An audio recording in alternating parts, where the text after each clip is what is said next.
Existem vários fatores que reforçam a nossa confiança.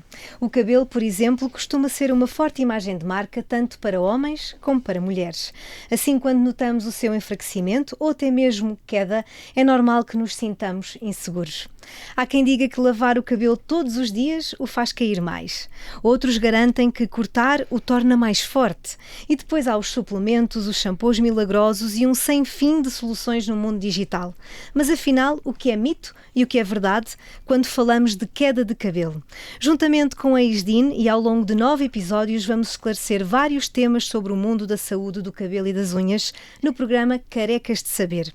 Para desmistificar algumas destas ideias, tenho comigo os dermatologistas Dr. António Massa, presidente do grupo de Tricologia e Onicologia, secção científica da Sociedade Portuguesa de Dermatologia e que nos vai acompanhar ao longo desta aventura, e a doutora Marisa André, secretária-geral deste mesmo grupo. Bem-vindos ao primeiro episódio Carecas de Saber. Obrigada por estarem aqui. Penso que a pergunta que se impõe é, doutora Marisa, quão importante é a literacia em saúde do cabelo e das unhas? Bem, em primeiro lugar, muito obrigada e é um prazer estar aqui convosco. Eu acho que, em primeiro lugar, a literacia em saúde é importante, ponto. Quando falamos de cabelo e de unhas, eu acho que ainda é mais importante. E porquê? Porque acho que é fundamental as pessoas perceberem que quando têm algum problema relacionado com o cabelo, com o couro cabeludo, com as unhas, devem saber quem é o profissional de saúde que está habilitado para as avaliar, para diagnosticar e para orientar a terapêutica, que neste caso é o dermatologista. Nós costumamos até dizer que dentro da dermatologia temos a tricologia, que é precisamente a área da dermatologia que estuda as doenças do cabelo. E é fundamental, porque hoje em dia a oferta que toda a gente dispõe, seja nas redes sociais, seja por outros meios, é tanta que eu acho que é importante as pessoas conseguirem separar o trigo do joio. Doutor António, os portugueses não sabem que devem ir ao dermatologista quando têm problemas de cabelo? Muito obrigado pelo convite. Nem sempre estão cientes e nós vamos procurar informar sobre a saúde do cabelo e dar a nossa visão com profissionais qualificados, com médicos qualificados para tratar o cabelo. Isto tem a ver com qualificação própria para o trabalho. Se fizermos uma analogia, é como dizermos, se eu tenho um problema em casa de eletricidade, eu chamo eletricista, não chamo carpinteiro. Ou seja, nós temos que tentar ter as pessoas mais qualificadas para tratarem de nós. Qual é a consequência disto? A consequência é termos um melhor cuidado, é termos um melhor diagnóstico. Com um melhor diagnóstico vamos ter um melhor tratamento.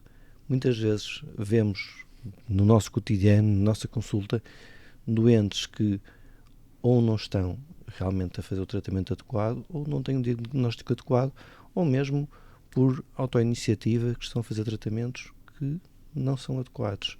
E nós temos que tentar melhorar a formação da população para que, quando necessário, haja um acompanhamento e haja com isso um melhor resultado final na saúde do doente. Doutora Marisa, há muita desinformação em relação à saúde do cabelo e das unhas? Eu costumo dizer que há muita sobreinformação e desinformação, sem dúvida, porque efetivamente, e vou cingir-me sobretudo ao cabelo, porque neste episódio vamos falar sobre cabelo, mas eu acho que no que toca a doenças do cabelo, a abordagem que a maior parte da população ou da sabedoria popular é que se trata tudo da mesma forma.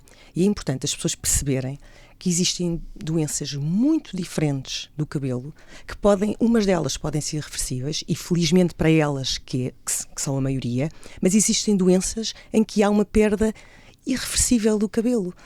E de facto isto é importante as pessoas terem essa noção. E portanto o diagnóstico, a abordagem com meios complementares do diagnóstico e o tratamento é distinto e individualizado em função de cada doente e de cada doença. Isto é importante as pessoas terem essa percepção. Queremos falar agora de queda de cabelo. O que é que pode provocar queda de cabelo, Dr. António? A patologia que pode cursar com queda de cabelo é variada. Nós temos alopécias. O que é que significa alopécia? Marisa, o que é que significa alopécia? Eu acho que esse é logo um conceito que eu explico aos meus doentes, que é a diferença entre queda ou deflúvio, ou eflúvio, que é uma nomenclatura que nós em tricologia usamos muito, e alopécia, e que são conceitos completamente distintos. Quando falamos em deflúvio ou queda, há efetivamente uma perda observável de cabelo. O doente diz que vê cabelo espalhado por todo lado, pelo chão do carro, entopa o ralo do chuveiro, cada vez que penteia ou que utiliza a escova, vê cabelo na escova. E quando estamos a falar de alopécia, estamos a falar de uma zona do couro cabeludo sem ou com menos cabelo. E isto nem sempre se reflete em perda de cabelo quantificada observável. Por exemplo, nós temos doentes que me dizem: ai doutora, cada vez que vou experimentar um vestido num provador de uma loja, fico doente, porque com aquele foco a incidir em cima da minha cabeça, vejo imenso o meu couro cabeludo, coisa que não acontecia há 2 anos atrás. Portanto, são conceitos distintos e que orientam para uma patologia completamente diferente e com prognósticos diferentes, atenção. Ainda assim, o que é que pode provocar a queda de cabelo? Nós temos estímulos que sabemos que podem provocar a queda de cabelo, como vamos falar mais à frente. Por exemplo, os novos medicamentos que, quando perdemos peso, levam a isso. Vamos ter um episódio dedicado a isto. Quando temos situações de stress, quando temos situações de stress cirúrgico, ou seja, uma grande cirurgia, quando temos um parto, quando temos situações emocionais, quando temos infecções do couro cabeludo, quando temos doenças autoimunes também do couro cabeludo. E aqui é importante termos a noção de que a dermatologia estende ao couro cabeludo, porque nós temos afecções cutâneas que, além de terem as manifestações na pele, também vão ter estas manifestações no couro cabeludo, e é preciso tratar na globalidade. Por isso é que é importante ver o cabelo e, com as pistas que aí temos, orientar o doente. E depois eu arriscaria-me a dizer, por vezes, e conforme as patologias, como disse a Marisa, o prognóstico é diferente, mas por vezes tempo é cabelo. E o timing da intervenção pode significar salvar ou não cabelo. Nós temos, por exemplo, no caso das chamadas alopécias cicatriciais. O que é que são alopécias cicatriciais? São faltas de cabelo em que há como que uma cicatriz. E esta alopécia, quando está instituída, a cicatriz é como uma cicatriz onde não nasce cabelo. E isto tem que ser tratado o mais cedo possível para tentar evitar este desfecho. Às vezes podemos evitar, outras vezes não. Mas aqui o tempo é muitas vezes essencial. Doutora Marisa, mas é normal perdermos cabelo todos os dias? É, pois, é normal. E a quantidade de cabelo que pode cair durante o dia é variável, pessoa para pessoa. Pode variar entre 50 a 100 cabelos por dia. E é fundamental as pessoas também terem essa noção. Porque muitas das vezes há doentes que dizem: ai doutora, cai-me sempre cabelo todos os dias. E eu digo: ótimo, a mim também. Portanto, e é bom, de facto, esclarecer as pessoas relativamente a isso. Claro que se é uma queda em que de facto a quantidade é maior do que aquela que acabámos de falar, então aí se calhar é preciso verificar e tentar perceber o que é que se passa, não é? Doutor António, sim. Passamos da queda fisiológica, esta queda dos 50 a 100 cabelos, poderá eventualmente dos 150 cabelos, para uma queda patológica, uma queda em que há doença. E muitas vezes temos o ciclo do cabelo, que tem 3 fases principais: uma de crescimento, uma transição, e depois vamos acabar por ter a queda do cabelo. E é importante saber que muitas vezes os doentes dizem-nos: eu quando lavo o cabelo, se deixo mais dias sem lavar, cai mais cabelo. Ou quando escovo o cabelo, fico com a escova cheia de cabelo. E eu costumo brincar com os doentes e costumo dizer assim: calma, geralmente o cabelo que cai no banho ou que está na escova já estava de malas feitas. Ou seja, é cabelo que está naquela fase de crescimento em que, ok, aquele folículo, que é a casa onde se produz o cabelo, recebeu a indicação que é para parar de crescer, mas a casa ainda tem inclínio. A fase seguinte é uma fase telogénica, como nós chamamos, ou seja, a fase de queda em que o folículo, em que o cabelo, a haste, se desprende do folículo e vai começar um novo ciclo de cabelo. Portanto, e é importante explicar. Repara, aí o que acontece quando escova o seu cabelo ou quando lava o seu cabelo é que, como existe de facto uma maior tração, não é? Esse cabelo que ainda estava sentadinho no sofá do folículo, ok, vai ser empurrado para Vai sair de dizer casa mais adeus. cedo. Exatamente. Portanto, mas iria eventualmente cair da mesma forma. Outra questão que também é importante nestes doentes é explicar. Repare, se lavar o cabelo todos os dias, provavelmente irá cair uma quantidade X por dia, não é? E que é normal. Mas se tiver sem lavar o cabelo 5 dias, quando lavar, provavelmente irá ter uma queda relativa àquele dia e se calhar relativa aos dias anteriores em que não o fez. Isto eu acho que é importante também explicar ao doente. Nós já vamos ter aqui toda uma parte da nossa conversa reservada para mitos e verdades, que eu acho importante também, mas eu queria perceber agora, Dr. António, o que é que faz um cabelo saudável, em termos médicos? Um cabelo saudável é um cabelo que não tem patologia. Um cabelo cuja patologia está tratada e está controlada. É um cabelo também com bom aspecto, é um cabelo que gostamos, é um cabelo que está dentro da globalidade da pessoa saudável. Mas outro tipo de métricas que muitas vezes vemos propagandeadas podem não ser do cabelo saudável, porque muitas vezes a base do cabelo do próprio é uma base genética. Ou seja, se uma pessoa tem um cabelo fino, pode ter um cabelo saudável. Se uma pessoa tem um cabelo mais armado, o cabelo pode ser assim. É lógico que nós podemos ter um cabelo que está sapado, que é oleoso, que tem alterações que fogem da normalidade e que, se corrigirmos, vamos aumentar a saúde do cabelo. Depois, temos também muitas vezes ter a ver com os cuidados que temos com o cabelo, ou seja, a forma como tratamos o cabelo para que não danifiquemos aquilo que é a nossa natureza. E isto é algo que eu vejo cada vez mais em jovens adolescentes, por isso acho que é bom lembrar aqui. Muitas vezes os penteados, nós chamamos as chamadas alopécias de tração. Tração porque puxamos o cabelo. Antigamente vimos isto num certo tipo de penteados numa faixa diferente. Hoje em dia temos às vezes meninas, adolescentes jovens, em que usam o penteado, fazem uma imensa força e começam a perder o cabelo na zona anterior, por exemplo. E isto deve ser avisado, porque muitas vezes baseiam-se nos artistas, nos ídolos da adolescência, que faz parte, mas que tem consequência na saúde do cabelo. Ou quando vemos crianças ainda muito pequeninas já a fazerem cor, procedimentos mais invasivos, e temos de tentar explicar que isto pode ter uma consequência no médio e longo prazo, que muitas vezes as pessoas não têm esta noção. Muitas vezes, menos é mais.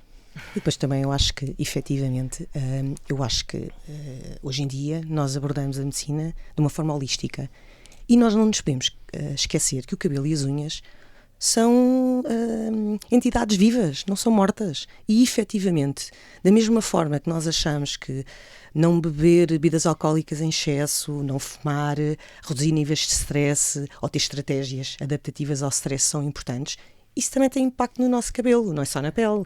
E efetivamente, eu acho que também devemos educar os nossos doentes ou aqueles que ainda não são doentes nesse sentido. E depois, efetivamente, isto que o António estava a dizer é muito importante. Menos é mais. E eu acho que o primeiro passo para não ter doença no cabelo é não agredir o cabelo. Nem com excesso de produtos de hairstyle, que é uma coisa que nós vemos cada vez mais e em faixas etárias mais baixas. Isto é importante porque tem uma repercussão enorme. E depois mesmo do ponto de vista, não é só em termos de imitar ídolos, por exemplo, existem uma série de atividades, por exemplo, de desporto, em que de facto no sexo feminino é quase exigido que existam alopécias de tração. E eu falo por experiência própria, porque tenho uma filha em que vejo isso acontecer. Portanto, eu acho que é muito importante, se calhar, começarmos a educar as pessoas nesse sentido. E depois, por outro lado, explicar alguns conceitos básicos no cuidado diário do cabelo. Que tipo de escova utilizar, que tipo de produtos utilizar, como secar o cabelo, e se calhar provavelmente vamos falar um pouquinho mais à frente relativamente a alguns mitos relacionados com esse aspecto. Mas eu acho que os produtos que se utilizam no cabelo, porque o produto que se utiliza num cabelo que seja encaracolado não é o mesmo que se utiliza num cabelo liso. E hoje em dia existem tantos produtos com tanta oferta e que podem de facto contribuir imenso, não só para a saúde, mas também na qualidade e no aspecto sensorial, como nós nos sentimos com o nosso cabelo. Existem diferenças significativas entre uma queda de cabelo temporária e crónica? Sim. Nós arrumamos as quedas de cabelo, ou os deflúvios, como nós chamamos, em 2 grupos principais.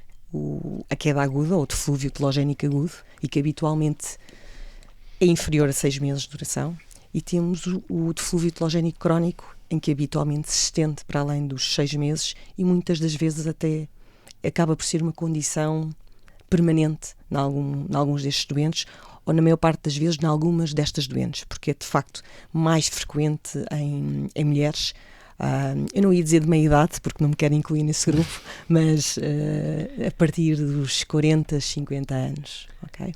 Relativamente à primeira, é aquela queda que acabámos de falar, portanto, queda relacionada com um evento de vida desencadeante, seja ele fisiológico, como a gravidez, a amamentação, a menopausa, seja por uma doença que leva de facto à queda de cabelo.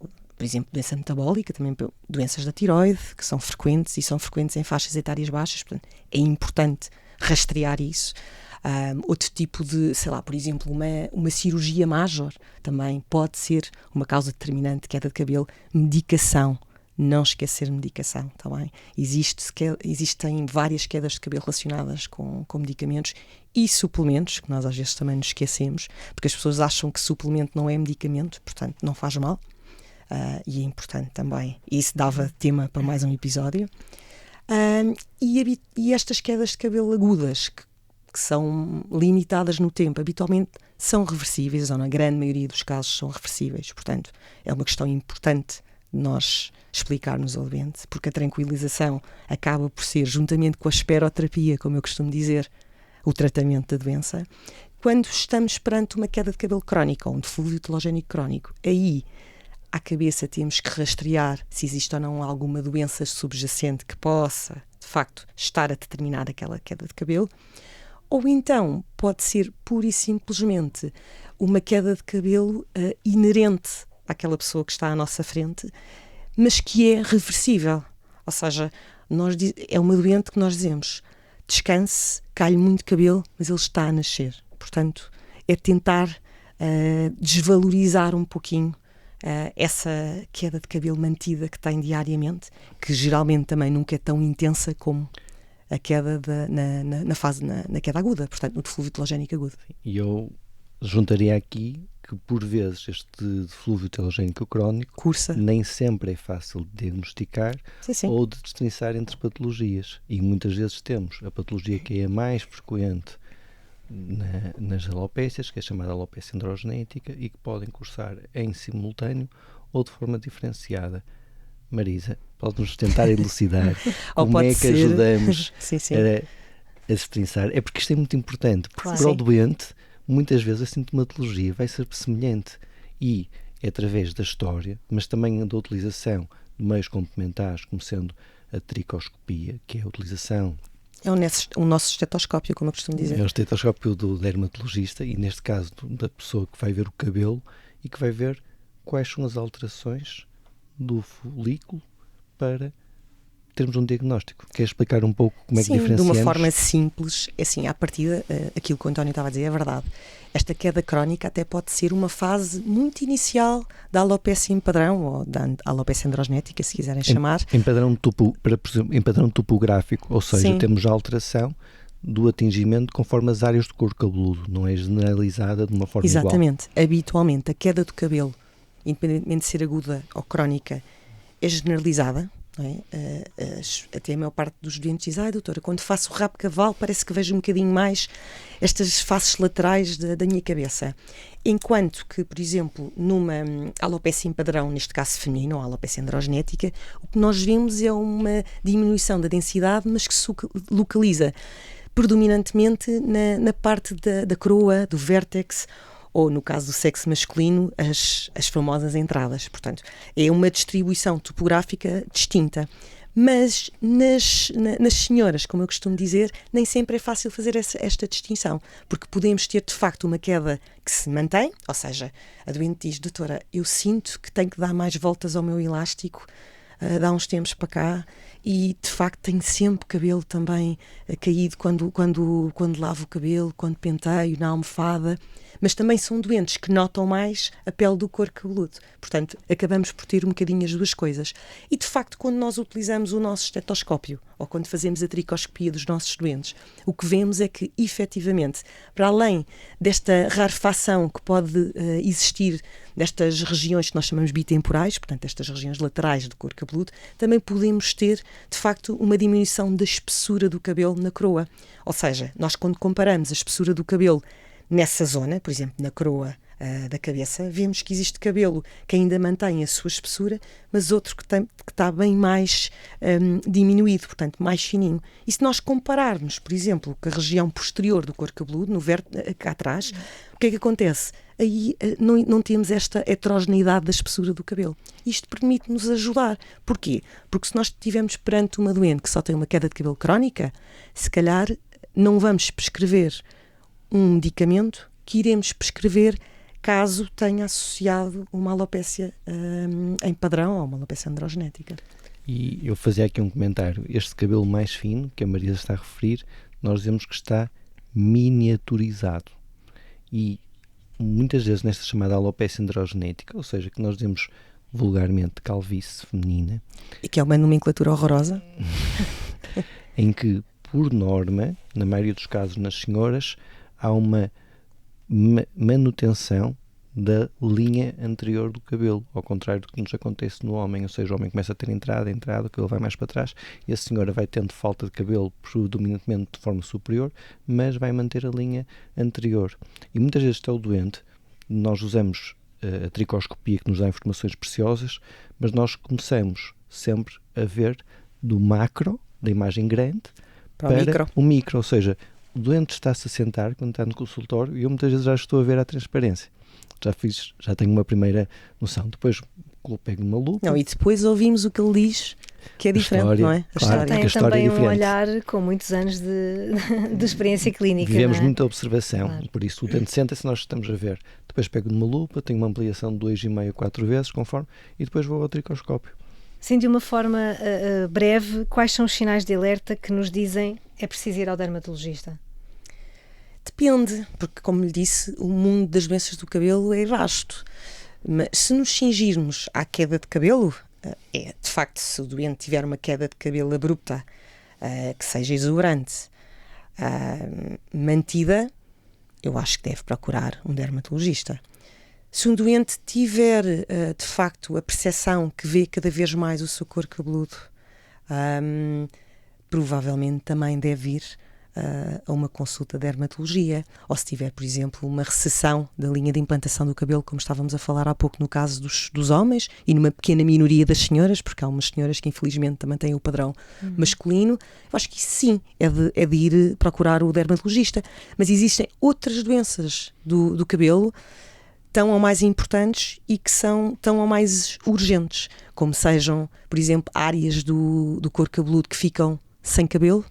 E aqui abre uma chaveta grande, temos muitas doenças, umas que são reversíveis e que também vamos falar atempadamente noutro episódio, e outras que são irreversíveis, em que o cabelo é pura e simplesmente substituído por cicatriz. Portanto, quanto mais cedo houver um diagnóstico e mais cedo for instituído um tratamento, melhor vai ser o prognóstico. Dr. António, mitos e verdades da saúde do cabelo. Vamos ao primeiro, pode ser? Lavar o cabelo frequentemente falo cair mais? Já abordamos um bocadinho sobre isto. Dentro de certos limites, não. Mas deve haver certos limites e eu na consulta de cabelo obrigatoriamente pergunto sempre quantas vezes é que o doente lava o cabelo. Eu também. Para saber os hábitos e para tentar corrigir quando necessário e para também ter uma noção da necessidade, da oleosidade que o doente tem, dos processos que estão em curso e como é que vamos ter evolução e depois como é que vamos acompanhar ao longo do tempo. Porque há pessoas que têm necessidade de lavar o cabelo mais do que outras. Não há uma regra, não há one size fits all. Por isso, temos que ouvir o que o doente diz e depois temos que observar o couro cabeludo. E é esta conjunção que nos ajuda. Eu não diria, quando um doente diz que lava 3 vezes por dia, digo, não. Se formos ao excesso de lavar uma vez por mês, também provavelmente não. Claro. Mas, acima de tudo, o doente deve estar confortável. A pessoa deve andar com o cabelo confortável. E depois, às vezes, é preciso ajudar na regulação da oleosidade que leva a um aumento da necessidade de número de lavagens. E eu também vou só acrescentar, perdão, que relativamente à lavagem do cabelo também nos permite até adaptar um bocadinho a nossa terapêutica. Porque imagino que o doente tem uma dermite seborreica, ou seja, uma descamação acentuada do couro cabeludo, em que para nós é importante a lavagem. E por outro lado, a lavagem, ao destacar, por exemplo, as placas ou as camas, permite também, primeiro, permite a higiene do cabelo, mas depois também permite que outro tratamento que nós vamos sugerir chegue lá mais facilmente. Portanto, imagine, se nós queremos prescrever ao doente um shampoo 3 vezes por semana e o doente diz só lava a cabeça no cabeleireiro 1 vez por semana, isto acaba por, então se calhar vamos ter que repensar adaptar. Ou vamos ter que evangelizar o doente noutro sentido, ok? Cortar o cabelo torna-o mais forte? Não. Efetivamente o que acontece é que o cabelo pode ir ficando mais afilado nas pontas e ao cortarmos o cabelo a secção de corte vai ser maior e dá a imagem, não é? É um bocadinho ilusão, não é? Que o cabelo é mais grosso, só que está mais saudável. Mas não, isso não é verdade. Perdemos mais cabelo no outono, Dr. António? Não necessariamente. Pode acontecer, mas não necessariamente. Os nossos ciclos não mimetizam tão bem os de outras espécies, de outros mamíferos, mas acaba por haver alguma predominância ali entre junho e outubro, é verdade, mas não é algo que seja obrigatório. Acima de tudo, aquilo que já foi referido é que é importante, quando esta perda de cabelo é mantida e prolongada, deve ser abordada e, acima de tudo, algo que é importante é, eu estou a perder cabelo, mas isto é o filme, eu estou a perder cabelo, como é que é a fotografia? Eu olho e tenho falta de cabelo? Isto é super importante, porque muitas vezes estou a perder cabelo e se tenho falta de cabelo, se não estou na renovação fisiológica, então provavelmente tenho patologia que deve ser abordada. E depois não é só isso, eu costumo dizer que nós não devemos subestimar ou minimizar os problemas do cabelo. A partir do momento em que a pessoa tem queda de cabelo, e se isso é um problema, e se deita a pensar nisso e acorda a pensar nisso, é para procurar ajuda, e ajuda especializada nessa área. Portanto, aí eu acho que não se deve subestimar. Sim, porque nós temos o problema de tratar cedo patologia que pode ter um custo diferente se for tratada cedo, mas o que a Marisa está a dizer é o impacto emocional que vai ter e que não é desprezável. Por isso, se isto está a mexer com o doente, claro, justifica ser observado. A observação pode ser dizer, olha, o seu cabelo está normal, está a passar neste ciclo, nós usamos meios complementares, fazemos os testes que há para fazer e dizemos, ok, acalmamos o doente e apaziguamos. E a consulta é terapêutica.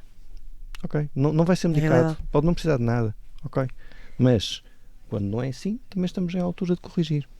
Qual é que é a mensagem principal que gostariam de deixar a quem nos ouve e que pode eventualmente ter algum problema de cabelo? Posso começar eu, António? Força. Então eu acho que, em primeiro lugar, aquilo que eu acabei de dizer, não subestimar o problema. Eu acho que para quem quer que seja, que já teve uma doença de cabelo, mesmo que tenha sido uma queda de cabelo, sabe que isso pode ser importante e pode de facto mexer com o seu dia-a-dia. Por isso, acho que dizermos a uma pessoa que está a perder cabelo, não te preocupes que isso é só cabelo, não morres disso, existem perucas, quer dizer, eu acho que este tipo de aconselhamento ou de diálogo não é benéfico e não vai melhorar a sensação de quem tem a queda de cabelo. Em segundo lugar, acho que hoje em dia existe tanta informação e de tão fácil acesso que às vezes as pessoas vão tentando, por autorrecriação ou por conselhos que vão ouvindo, autotratarem-se e às vezes em vez de melhorarem ainda estão a induzir agravamento e ou aparecimento de outro tipo de patologia. Portanto, como eu costumo dizer, primeiro é não estragar. E por outro lado, acho que é importante haver esta literacia, ou seja, haver um esforço para educar as pessoas no sentido de que cabelo também é estrutura viva, cabelo também adoece e quando está doente, deve ir ao médico. E procurar informação nos sítios certos também Claro. é importante. Doutor António, uma nota muito rápida. Então, concordo que realmente muitas vezes quando o doente é automedicado ou lê apenas o que lhe aparece, pode não estar a fazer o mais correto, mas não só. O que me preocupa muitas vezes é que pode estar a perder tempo que pode ser precioso. Claro. E isso, porque muitas vezes tempo é cabelo. E muitas vezes a queda pode ser um destes sistemas de que falamos, mas pode ter outro tipo de queixas, pode ter causas chamadas sistémicas, ou seja, causas da saúde global, pode ter a ver com doenças da tiroide, pode ter a ver com doenças autoimunes, pode ter a ver até com doenças do foro psicológico. As causas muitas vezes são múltiplas, é preciso abordar isto para ver de onde é que vem. É fisiológico, normal? Ok. É patológico? Então patológico abrimos aqui uma chaveta enorme, porque para cada tipo específico vamos ter depois caminhos diferentes, e é isso que é necessário aconselhar, observar, e quando a queda é realmente prolongada, procurar ajuda, ou quando tem outras características. Nós estamos a falar aqui da queda em isolado, mas muitas vezes temos comichão, dor, desconforto com o couro cabeludo, descamação, às vezes até libertação de algum tipo de líquido, desconforto, Perda de pelo noutras localizações. perdas de pelo, ou outros sintomas sistémicos, não é? Eu posso ter uma pelada no cabelo e posso ter uma mancha na cara. Isto possivelmente vai-me levar para um diagnóstico completamente diferente. Por exemplo. Ainda relativamente às doenças do cabelo, a gestão da expectativa é muito importante para os nossos doentes. E no cabelo tem a particularidade de existe uma decalagem entre o que está a causar a doença e o início do tratamento. E como tal, a resposta ao tratamento, eu costumo sempre dizer aos meus doentes, não vai ser Photoshop. Portanto, vamos ter que aguardar com tranquilidade, vai ter que confiar em mim e acreditar que aquilo que eu lhe estou a sugerir e que eu lhe estou a prescrever vai funcionar. E lá está, por isso é que o doente é submetido a fotografia clínica, a tricoscopia, que posteriormente vão ser feitas novamente para permitir o follow-up e a resposta ao tratamento. Obrigada. Muito há ainda a dizer sobre este tema, mas com a Isdin e o Observador vamos continuar a trazer saúde para o centro deste debate. Aqui descomplicar e desconstruir são as palavras de ordem, portanto juntem-se a nós nesta viagem. Até ao próximo episódio e quero agradecer. Muito obrigada, Dr. António, muito obrigada, Dra. Marisa. Até ao próximo episódio. Obrigada. Obrigada. Foi um gosto.